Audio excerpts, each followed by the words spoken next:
Episode 36 to 40। Master Rajesh, कृपया मुझे समझाने दीजिए। डेविड चिंतित था, क्योंकि उसके माथे पर पसीने की बड़ी बड़ी बूंदें लुढ़क रही थीं। अमन ने उलझन में पड़कर पूछा, मिस्टर राव, आपको क्या हुआ है? डेविड परेशान था। अब उसे पता चल गया था कि राजेश जी ने उसे क्यों बुलाया था। इसलिए उसने जल्दी से अमन से कहा, मी कुकरेजा, मुझे खेद है। पिछली बार मैंने आपको जो पेंटिंग बेची थी, वह नकली थी। मैं वापस आते ही आपको पैसे लौटा दूंगा। नकली? अमन चिल्लाया। उसके पीछे खड़े लोगों की भीड़ ने हैरानी से देखा, और उसे देखकर आश्चर्यचकित हो गए। सुरेश जी विशेष रूप से हैरान और पूरी तरह से स्तब्ध थे। मिस्टर राव, आपका क्या मतलब है? नकली से आपका क्या मतलब है? मैंने इसे खरीदने के लिए 2 मिलियन खर्च किए हैं। अमन घबरा रहा था, अपने शरीर को गर्म और ठंडे के बीच बदलते हुए महसूस कर रहा था। और मास्टर राजेश ने पहले ही कहा था कि वह पेंटिंग एक प्रामाणिक कृति है। क्या आप नशे में हैं? डेविड अब गर्म टिन की छत पर एक बिल्ली की तरह था। प्रामाणिक टुकड़ा शब्द सुनते ही वह कांच के डिस्प्ले की ओर भागा, और उसे ध्यान से देखने से पहले बोला, ये वह नहीं है जो मैंने तुम्हें बेचा था। बेशक ऐसा नहीं था। दूसरों ने इस पर ध्यान नहीं दिया, लेकिन डेविड ने ध्यान दिया। पेंटिंग के सबसे निचले दाहिने कोने पर कुछ छोटे छोटे शब्द लिखे हुए थे, राजेश जी द्वारा प्राप्त। सभी लोग पेंटिंग पर इतना ध्यान केंद्रित कर रहे थे कि उन्होंने इस विवरण पर ध्यान नहीं दिया, क्योंकि नीचे बहुत सारे स्टैम्प थे। क्या ये वह नहीं है जो तुमने मुझे बेचा था? अमन अवाक रह गया, उसे एक झटका लगा। उसे इस बारे में बुरा लग रहा था। सुरेश जी ने आश्चर्य से कहा, मास्टर राजेश, मिस्टर राव, आखिर क्या हो रहा है? राजेश जी ने नाक सिकोड़ी। वह उठकर डेविड के पास गए। छोटे कद के आदमी को घूरने के बाद राजेश जी ने घोषणा की, ये पेंटिंग असली है, लेकिन यह वह नहीं है जिसे मिस्टर कुकरेजा ने खरीदा था। असंभव, ये प्रामाणिक पेंटिंग कैसे हो सकती है? सुरेश जी ने कड़ी भौहें सिकोड़ी। अपनी उलझन के कारण उसके पास कहने के लिए शब्द नहीं थे। तभी डेविड की नज़र जमीन पर पड़ी पेंटिंग पर पड़ी। उसने उसे उठाया, खोला, और फिर उत्साह से बोला, ये वही है जिसे मैंने मिस्टर कुकरेजा को बेचा था। भीड़ ने ध्वनि स्रोत की ओर देखा, तो पाया कि डेविड के हाथ में नकली पेंटिंग थी, जिसे सुरेश जी ने पहले एक कोने में फेंक दिया था। एक पल में सभी के चेहरे के भाव बदल गए।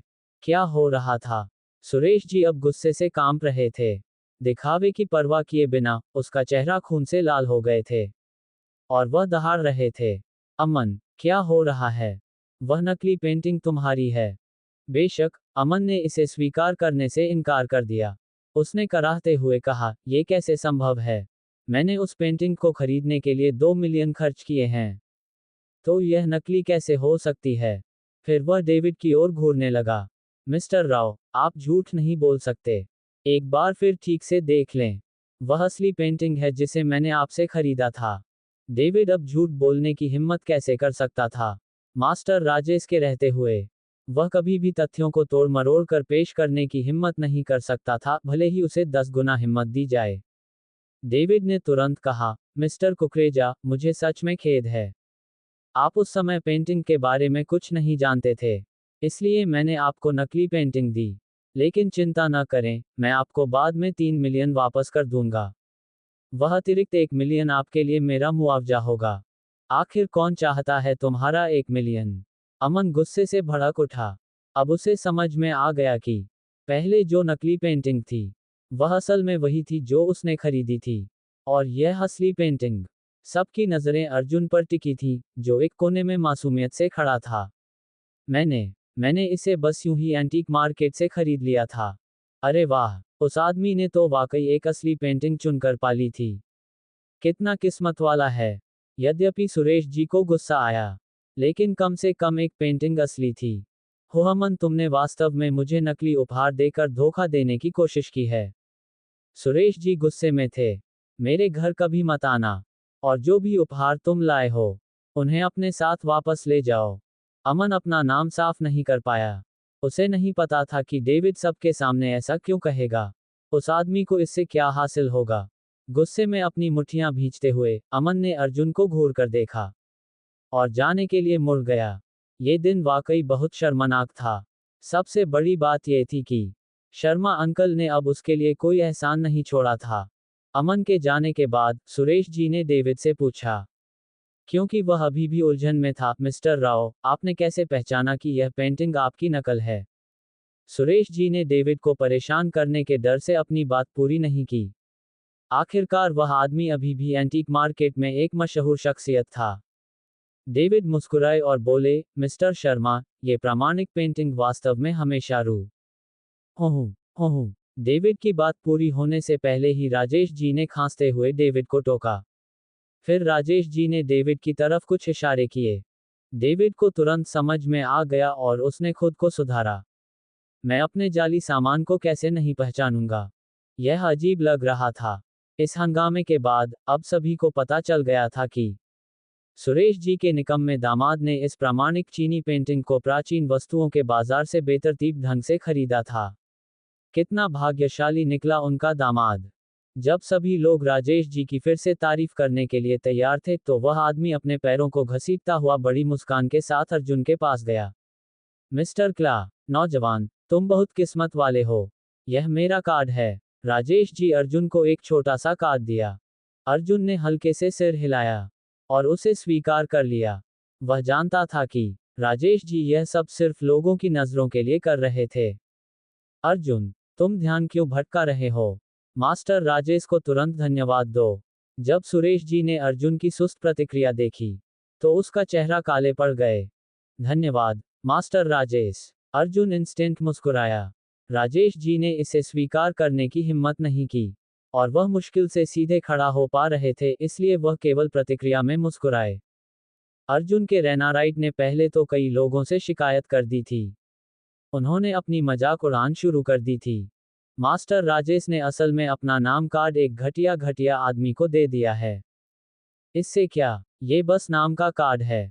कचरा तो कचरा ही रहेगा। उसे स्वीकारोक्ति को देखो, वह निश्चित रूप से लाभदायक है। कुछ लोग आपस में बोले। अर्जुन ने इन अपमानों और उपहासों पर ध्यान नहीं दिया।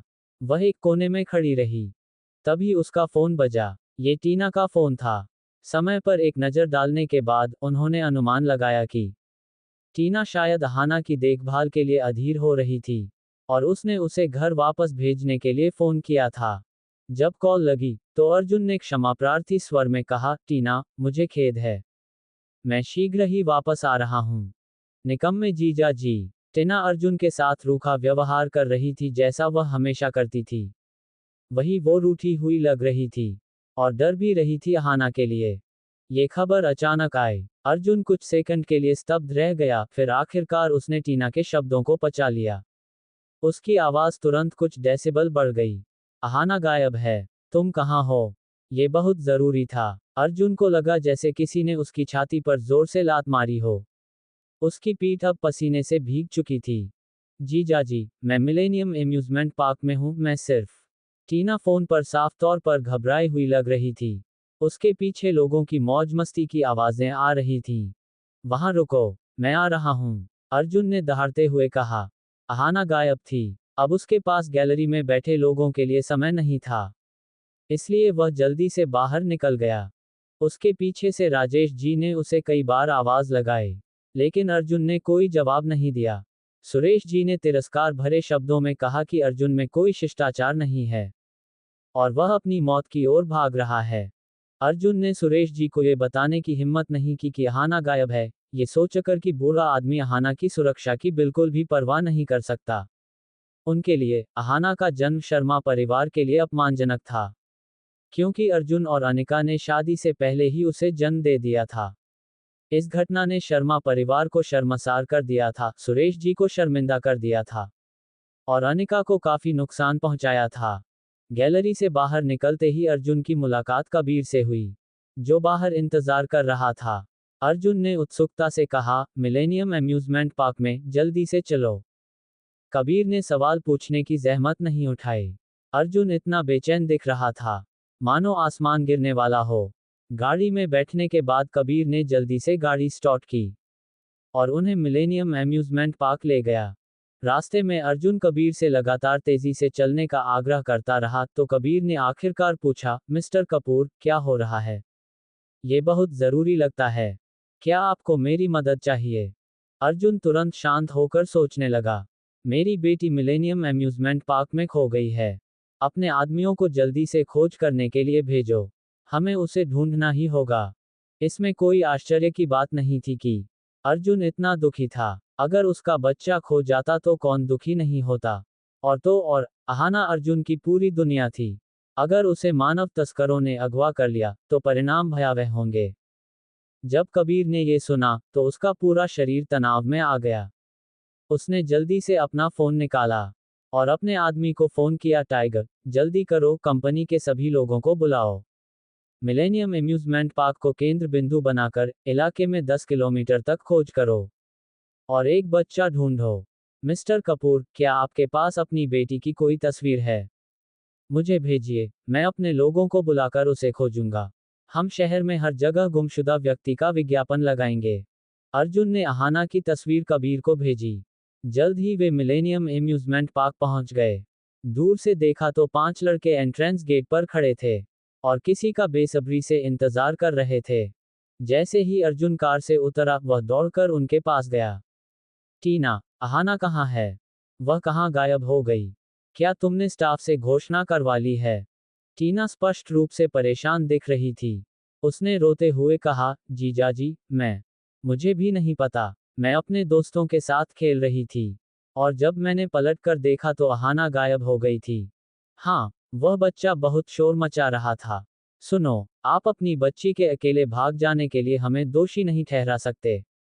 वही साथ में खड़े दूसरे लड़के ने अर्जुन पर जिम्मेदारी थोपनी शुरू कर दी। ऐसा लग रहा था जैसे कि उनसे इसका कोई लेना देना नहीं था। अर्जुन ने अपनी भौहें सिकोड़ी। उसके पास उनके साथ कोई बकवास करने का समय नहीं था।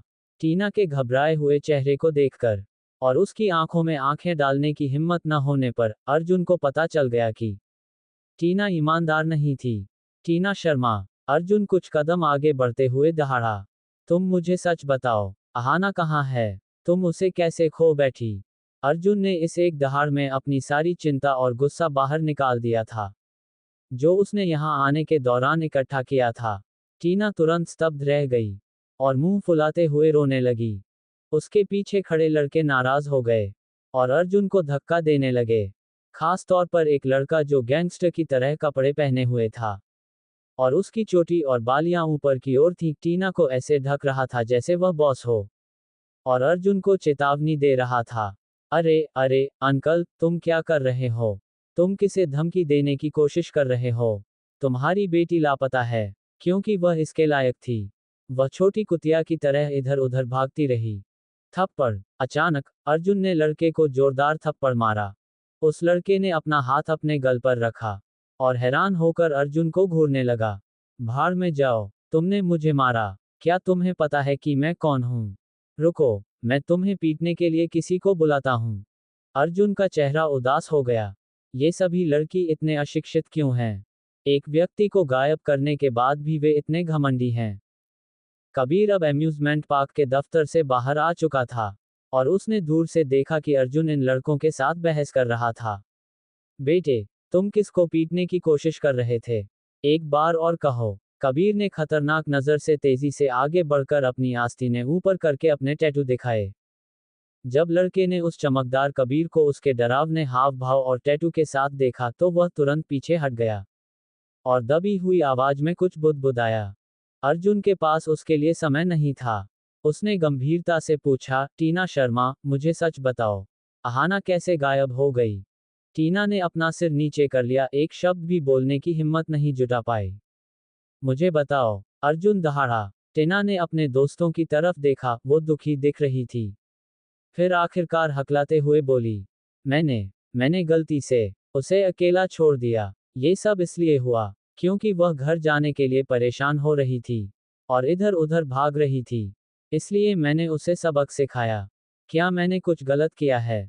टीना शुरू में अभी भी शिकायतों से भरी हुई थी, लेकिन जैसे जैसे वह बोलती गई, वह और अधिक उत्तेजित होती गई, मानो ये स्वीकार करने को तैयार न हो कि यह उसकी गलती थी। और क्या बात है, अहाना आपकी बेटी है, मेरी नहीं। मुझे उसकी देखभाल क्यों करनी चाहिए? अगर वह लापता है तो यह उसकी गलती है। टीना ने ये जिम्मेदारी लेने से इनकार कर दिया। इसका उससे कोई लेना देना नहीं था। ये सब अहाना की गलती थी। ऐसा इसलिए था क्योंकि वह छोटी सी कुतिया, जो परिवार के लिए शर्मिंदगी का कारण थी, बहुत ही आंखों में गड़ने वाली थी। अर्जुन वाकई बहुत गुस्से में था। उसने कभी नहीं सोचा था कि टीना इतनी नासमझ होगी, लेकिन फिर भी उसे खुद पर इतना गर्व था। टीना शर्मा, मैं तुम्हें चेतावनी दे रहा हूं। अगर आज के अंत तक अहाना नहीं मिली, तो मैं तुम्हें जीवन भर इस बात का पछतावा कराऊंगा। अर्जुन ने टीना की ओर इशारा किया और डांटा। वह अब गुस्से से उबल रहा था। अगर टीना अनिका की चचेरी बहन नहीं होती, तो वह उसे अब तक कई बार थप्पड़ मार चुका होता। उसके बगल में कबीर फुसफुसाया, मिस्टर कपूर, मैंने पहले ही ब्रॉडकास्टिंग रूम को खोज शुरू करने के लिए सूचित कर दिया है। चलो कंट्रोल रूम में चलते हैं। अर्जुन ने सिर हिलाया, फिर कबीर के पीछे पीछे मुड़ा और वो कंट्रोल रूम की ओर दौड़ पड़े। टीना और उसके दोस्तों ने एक दूसरे को देखा। अर्जुन के चले जाने के बाद टीना ने हवा में लात मारी और डांटा, अर्जुन कपूर, तुम खुद को क्या समझते हो? उस छोटी सी कुतिया का मानव तस्करों द्वारा अपहरण कर लिया जाना ही बेहतर है। टीना को गुस्सा आ गया, क्योंकि उस घटिया अर्जुन ने वास्तव में उस पर अपनी आवाज उठाई थी, जिससे उसे अपने दोस्तों के सामने शर्मिंदा होना पड़ा। टीना ने अनिच्छा से सिर हिलाया। वह मेरी चचेरी बहन के खर्चे पर जीने वाले एक आदमी है। एक रखेल। उस लड़के ने सिर हिलाया। वो अब और भी ज्यादा नाराज हो गया। रखेल से डरना बहुत शर्मनाक था, इसलिए उसे अपनी गरिमा वापस लानी थी। चलो चलते हैं और उनका पीछा करते हैं। मेरे पिताजी इस मनोरंजन पार्क के सुपरवाइजर हैं। अगर वे किसी गुमशुदा व्यक्ति की तलाश करना चाहते हैं, तो उसे मेरे पिताजी के गुस्से से गुजरना होगा। उस लड़के ने ठंडे स्वर में कहा, मैं इसे चुपचाप बर्दाश्त नहीं करूंगा। मैं उसे घुटनों के बल बैठाकर माफी मांगने के लिए कहूंगा, नहीं तो वह उस छोटी सी कुतिया को ढूंढने के बारे में भूल जाए। टीना ने इस पर थोड़ा भौहें सिकोड़ी। सच कहा जाए तो वह इस विचार के खिलाफ थी, क्योंकि अर्जुन उसकी चचेरी बहन का हस्बैंड था। अगर उसकी चचेरी बहन को इस बारे में पता चला तो वह बड़ी मुसीबत में पड़ जाएगी। हालांकि टीना भी यह बर्दाश्त नहीं कर सकती थी कि अर्जुन ने उसके साथ पहले कैसा व्यवहार किया था। एक घटिया इंसान की हिम्मत कैसे हुई कि वह उस पर अपनी आवाज उठाए। कितनी घिनौनी बात है। टीना, चिंता मत करो, मैं तुम्हारे लिए खड़ा रहूंगा। वह तो बस एक बेकार का टुकड़ा है, उस लड़के ने मुस्कुराते हुए कहा, और उसके दिमाग में एक योजना बन गई। ये कहकर वो अर्जुन और कबीर के पीछे चला गया। अर्जुन की बात करें तो जब वह और कबीर कंट्रोल रूम में पहुंचे, तो उन्होंने तुरंत अपनी स्थिति बताई। अंदर मौजूद कर्मचारियों ने तुरंत निगरानी रिकॉर्ड शुरू कर दिया, और अर्जुन 10 से ज्यादा वीडियो के सामने खड़े होकर आहान को सावधानीपूर्वक तलाश कर रहे थे। मिस्टर कपूर, कृपया यहीं रुकें और कैमरों पर नजर रखें, मैं अपने आदमियों को लेकर आता हूं। कबीर ने सम्मानपूर्वक कहा। अर्जुन ने इस पर ज्यादा रिएक्ट नहीं किया और बस सिर हिला दिया। दरवाजे के बाहर कबीर ने जल्दी से कुछ फोन कॉल किए और अपने सभी लोगों को बाहर भेजकर तलाशी लेने को कहा। एक पल में मुंबई शहर की पूरी भूमिगत दुनिया सक्रिय हो गई। कुछ ही समय में एक ऊर्जावान और प्यारी छोटी लड़की की तस्वीर हर मॉल, हर दुकान और हर मनोरंजन प्रतिष्ठान की दीवार पर चिपक गई। वही अर्जुन अभी भी अपनी निगरानी कैमरों को ध्यान से देख रहा था। वो अंदर से चिंतित महसूस कर रहा था। अहाना उसकी सब कुछ थी, वह अनिका की भी सब कुछ थी। अगर अहाना वाकई गायब थी तो अर्जुन को नहीं पता था कि उसे कैसे जीना चाहिए, या अनिका का सामना कैसे करना चाहिए। यही है। प्लेबैक वीडियो में अर्जुन टीना और उसके समूह को देख सकता था, जिसके पीछे एक छोटी लड़की चल रही थी। छोटी लड़की इधर उधर देखती रही। वो खुश लग रही थी, लेकिन साथ ही डरी हुई भी। यह अहाना थी। जन्मजात हृदय रोग के कारण अर्जुन उसे खेलने के लिए बहुत कम ले जाता था, और अनिका ने उसे ऐसा करने से मना कर दिया था। पिछली बार जब अर्जुन उसे मनोरंजन पार्क ले गया था तब वह घटना घटी थी। आज तक अनिका को अर्जुन पर इस बात को लेकर गुस्सा आता है।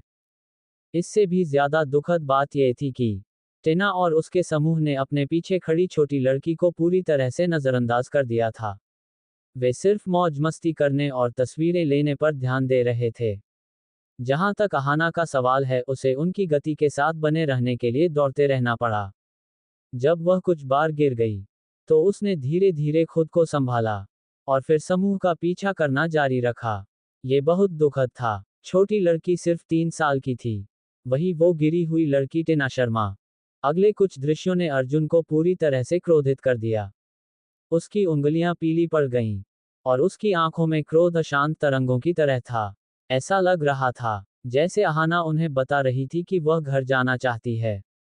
टीना ने उसे गुस्से में थप्पड़ मारा और उसकी नाक पर इशारा करते हुए उसे गलत शब्दों से डांटा।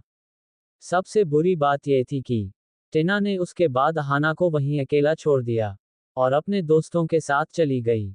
स्क्रीन पर अहाना वहीं खड़ी थी, असहाय होकर रो रही थी और अपने पापा और मम्मी को पुकार रही थी। उसके बाद उसने अपने आंसू पोंछे और बिना किसी उद्देश्य और डर के मनोरंजन पार्क में घूमने लगी। अर्जुन का दिल खून से लथपथ था। अब वह अपने गुस्से पर काबू नहीं रख पा रहा था।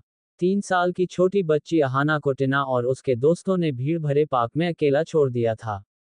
अर्जुन को ये कल्पना करने की हिम्मत नहीं हुई कि उसकी बेटी कितनी असहाय, कितनी दयनीय और कितनी डरी हुई होगी।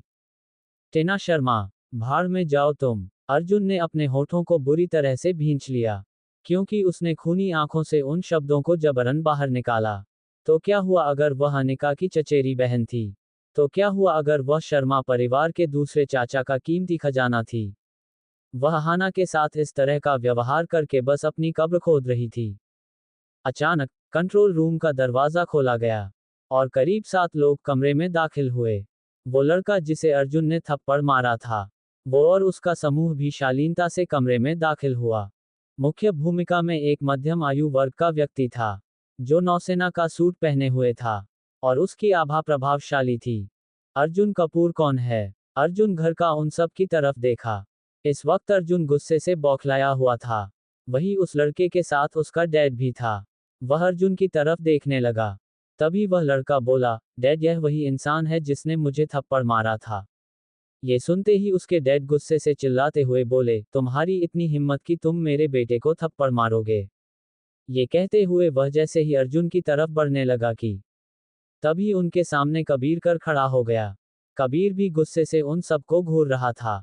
मेरा नाम कबीर रनावत है। अब अपने लोगों को साथ लेकर भाग जाओ। हमसे उलझने के बारे में सोचना मत। कबीर ने दहाड़ लगाई। ये पहली बार था जब उसे अपमानित महसूस हुआ, और यह भी मिस्टर कपूर के सामने हुआ। क्या इस वजह से मिस्टर कपूर को उसकी क्षमताओं पर संदेह होगा? कबीर रनावत, वह क्या है? मुझे नहीं पता। देवेश एक गुस्सैल आदमी था। वह एक बड़े मनोरंजन पार्क का प्रबंधक था और इतने सालों से उस उच्च पद पर था, इसलिए ये स्वाभाविक था कि उसका गुस्सैल स्वभाव थोड़ा कम था। बकवास बंद करो और जल्दी से मेरे बेटे से माफी मांगो, वरना यहाँ से जाने के बारे में सोचना भी मत। कबीर रनावत, ये थोड़ा जाना पहचाना क्यों लग रहा है? भूल जाओ। क्या वह मुझसे ज्यादा शक्तिशाली हो सकता है? मैं यहाँ मैनेजर हूँ, राजा हूँ। कबीर गुस्से से आग बबूला हो रहा था। लाल चेहरे के साथ उसने देवेश की ओर इशारा किया और दहाड़ते हुए कहा, जरा सा भी हिलने की कोशिश करो। धिक्कार है। इस आदमी ने वाकई सोचा था कि वह एक छोटा सा आम इंसान है। तुम वहां क्यों खड़े हो? उन्हें पकड़ो, या तुम सब नौकरी से निकाल दिए जाना चाहते हो? देवेश अपने स्टाफ पर चिल्लाया। मजदूरों ने एक दूसरे को देखा। यह क्या स्थिति थी? फिर भी वे अवज्ञा नहीं कर सकते थे, क्योंकि मैनेजर देवेश के एक वाक्य से ही उनकी नौकरी चली जाती। हमें बहुत खेद है, सर। या फिर आप लोग मैनेजर देवेश से माफी क्यों नहीं मांगते? एक कर्मचारी ने मुस्कुराते हुए कहा। बेतुका, जो कोई भी मिस्टर कपूर पर हाथ डालता है, उसका मतलब है कि वह मेरा अपमान कर रहा है। कबीर रनावत का। कबीर चिल्लाया। फिर उसने फोन करने के लिए अपना फोन निकाला। गुस्से में उसने कहा, टाइगर, अभी कुछ लोगों को मनोरंजन पार्क में ले आओ। कबीर को बैकअप के लिए बुलाते देख देवेश ने भी बिना समय गंवाए अपने लिए बुला लिया। सुरक्षा दल को बुलाओ, मैं देखूंगा कि तुम कितने अजेय हो। दोनों पक्षों में गुस्सा बहुत ज्यादा था। वे विस्फोटकों से भरे 2 बैरल की तरह थे, और जो कुछ बचा था वह धूमकेतु के गिरने के लिए था। अर्जुन, जो कबीर के पीछे खड़ा था, उसके पास बर्बाद करने के लिए और समय नहीं था। अहाना अभी भी मनोरंजन पार्क में है। अपने आदमियों को यहाँ बुलाओ और जगह की तलाशी लो। मैं अपना समय बर्बाद नहीं करना चाहता, समझे? कबीर ने सम्मानपूर्वक उत्तर दिया, मिस्टर कपूर, मुझे खेद है। इस घटना ने आपको चौंका दिया होगा। मैंने पहले ही अपने आदमियों को आने का प्रबंध कर दिया है, और हम इस पागल आदमी से तुरंत निपट लेंगे। अर्जुन ने सिर हिलाया और चुपचाप एक तरफ खड़ा होकर देखने लगा। जल्द ही काले सुरक्षा गार्ड की पोशाक पहने 5 आदमी छोटे से कमरे में घुस आए। वे सभी कुछ पकड़े हुए थे जो बिजली के झटके देने वाले डंडे जैसा दिख रहा था। जीजा जी, दूसरी सुरक्षा टीम इकट्ठी हो गई है। कृपया अपना आदेश दें कि हमें किसे बाहर निकालना चाहिए। सुरक्षा गार्डों की टीम का नेता राजू देवेश के सामने सम्मानपूर्वक खड़ा था और चमक दमक से मुस्कुरा रहा था। यह आदमी देवेश का साला था। देवेश ने कबीर और अर्जुन की ओर इशारा किया। ये दोनों हैं, उन्हें पकड़ो और पहले उनकी पिटाई करो। अगर कुछ हुआ तो मैं जिम्मेदारी लूंगा। जब राजू ने ये सुना तो वह तुरंत मुस्कुराया और कबीर की तरफ देखा। अपने हाथ की एक लहर के साथ उसने आदेश दिया, भाइयों, काम पर लग जाओ। जब सुरक्षा गार्डों को आते देखा तो कबीर की आंखें गुस्से से बड़ी हो गईं और वह दहाड़ते हुए बोला, यदि तुम में से किसी ने भी कुछ करने की हिम्मत की तो मैं, कबीर रनावत, तुम्हें नहीं छोड़ूंगा। देवेश और उसके साले का व्यवहार भी एक जैसा ही घिनौना था। उसने डांटा, कबीर रनावत, क्या तुम्हें लगता है कि तुम इस शहर के माफिया राजा हो? तुम जैसे लोगों और उस टैटू के साथ, क्या तुम किसी बड़े आदमी होने का दिखावा कर रहे हो? मुझे लगता है कि तुम्हारा नाम भी वही है। तुम किसे डराने की कोशिश कर रहे हो? यहाँ आकर चुपचाप दंडवत करो, नहीं तो तुम्हें इस बिजली के डंडे का स्वाद चखना पड़ेगा।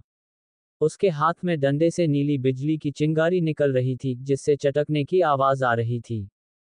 राजू ठंडी मुस्कान के साथ कबीर और अर्जुन की ओर बढ़ने लगा।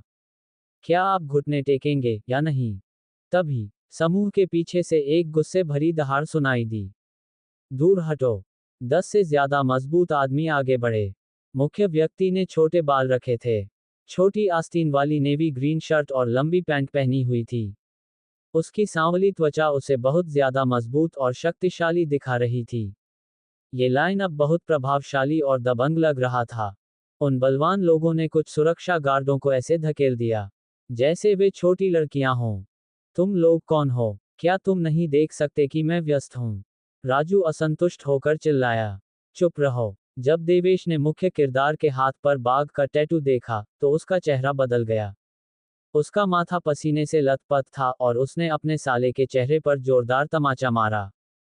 जीजा जी, राजू ने अपना हाथ गाल पर रखा और देवेश की ओर अविश्वसनीय दृष्टि से देखा।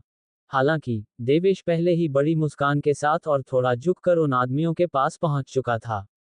ओह माय, भाई टाइगर, क्या दुर्लभ अतिथि, तुम यहाँ क्यों आए हो? देवेश को अचानक मुस्कुराते हुए देखकर सभी लोग भ्रमित हो गए। ये व्यक्ति कौन था? मैनेजर देवेश उससे क्यों डर रहा था? क्या ये वही भाई टाइगर हो सकता है, हमारे गुंडे राजा कबीर रनावत का सबसे खतरनाक जनरल? हे भगवान, ऐसा नहीं हो सकता। भाई टाइगर, वह लॉर्ड नॉर्थ स्ट्रीट का सबसे खतरनाक आदमी है। यहाँ तक कि मैनेजर देवेश को भी उसे देखकर झुकना पड़ता है। वह यहाँ क्यों है? क्या कबीर रनावत, लॉर्ड कबीर, भी यहाँ हो सकते हैं? देवेश के आदमी धीमी आवाज में चिल्ला रहे थे, जबकि सभी अभी भी असमंजस में थे। भाई टाइगर ने देवेश को नजरअंदाज कर दिया जो उसके पास आया था, और उसने उस आदमी को धक्का देकर दूर कर दिया। देवेश की चौंकती निगाहों के सामने भाई टाइगर अपने आदमियों को कबीर और अर्जुन के पास ले गया। फिर उसने झुककर कहा, भाई कबीर, मिस्टर कपूर, माफ कीजिए, मैं देर से आया हूँ। टाइगर के पीछे काले कपड़े पहने हुए आदमियों ने एक स्वर में सिर झुकाया। नमस्ते भाई कबीर, नमस्ते मिस्टर कपूर। कमरे में एकदम सन्नाटा छा गया। वहां मौजूद सभी लोग कबीर और अर्जुन की तरफ अविश्वास से देखने लगे। उनकी आंखें अविश्वास से चौड़ी हो गईं। वो लड़का और उनके पिता देवेश दोनों ही अचंभित थे, और वो मूर्ति की तरह खड़े थे, जड़वत। उनके हाथ भी हल्के से कांप रहे थे। वे हैरान थे, आखिर क्या हो रहा था।